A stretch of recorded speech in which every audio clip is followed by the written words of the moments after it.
President Trump asked his national security advisor Mike Flynn to resign for what the White House called an erosion of trust on Tuesday. But in his first public comment since forcing Flynn out, the president blamed the situation on others.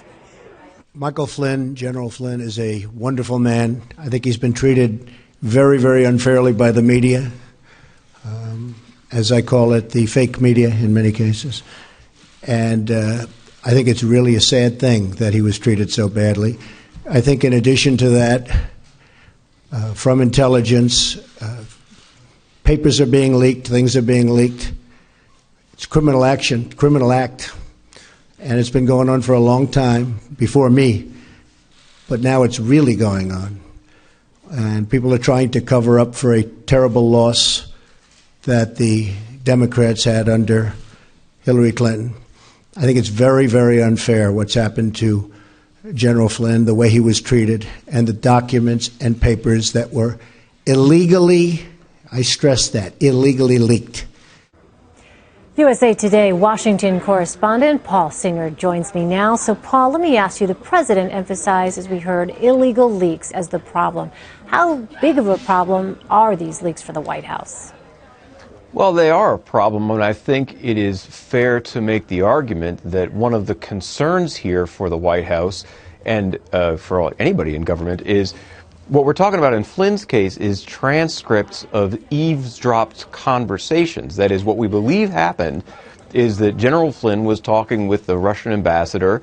The calls were being intercepted by law enforcement, and that now transcripts of those conversations have been leaked to the media, and people are learning that, in fact, General Flynn was talking about sanctions when he had told the vice president that he was not talking about sanctions. Becomes an interesting question. Should secretly recorded transcripts be appearing in the press? That is what the president is upset about, and I think there's a certain fairness to that. The problem is, what the Democrats will say certainly is that, right, maybe the wrong process, but the fact of the matter is that Mr. Flynn was doing something he probably shouldn't have been doing. Well, then based on the president's comments on Wednesday, do you think that Michael Flynn would have been fired if it weren't for the leaks? It's hard to tell. The way they explain the TikTok here, the issue was really that they said there was no criminal activity. It was that they lost trust in General Flynn because he had not told the full story, particularly to the vice president. Vice president goes on television and says he wasn't talking about sanctions, and then it comes out later that he is talking about sanctions. So, yeah, I suppose that if we had never found out he was talking about sanctions, then perhaps his job would have been safe.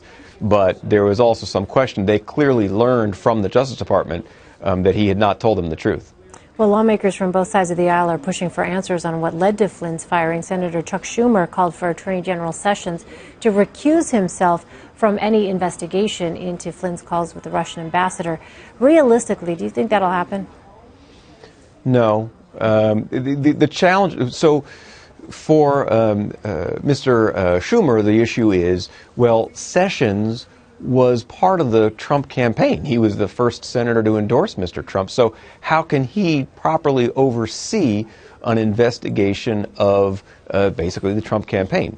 But this is a back and forth that goes on all the time. The Attorney General is always close to the President of the United States, chosen by the President of the United States, and invariably has to make the case that he can be independent, or she can be independent of the President of the United States.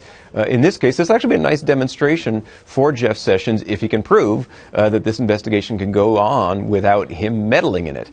If, of course, the investigation bogs down, the allegations of meddling will become much stronger, and then you might see a much stronger call for him to recuse himself. Well, let's talk about who may be replacing Michael Flynn. Vice Admiral Robert Harward.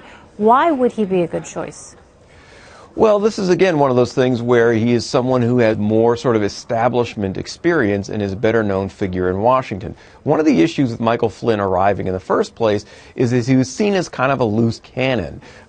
Folks did not have a whole lot of faith in him. He didn't have a whole lot of connection to Washington, and it created this sense of, uncertainty.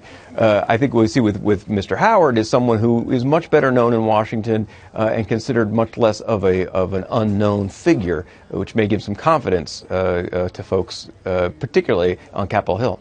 Also on Wednesday, we learned the president's nominee for Secretary of Labor, Andy Puzder, was withdrawing his nomination. He's the first of the president's cabinet picks to back out of the job. Is this something that the Democrats can claim as a victory?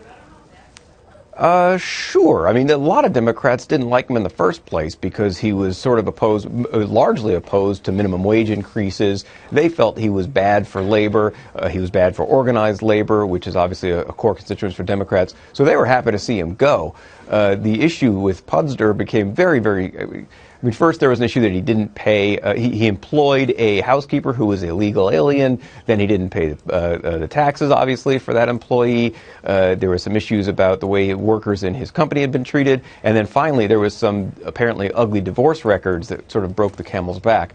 So, yeah, for Democrats, this is we managed to remove somebody who was bad for labor and bad for the worker. Of course, who knows who they're going to get next? They might decide they don't like that person either. All right, Paul Singer from USA Today, thanks so much. Thanks, Elaine. Have a good day. Thanks.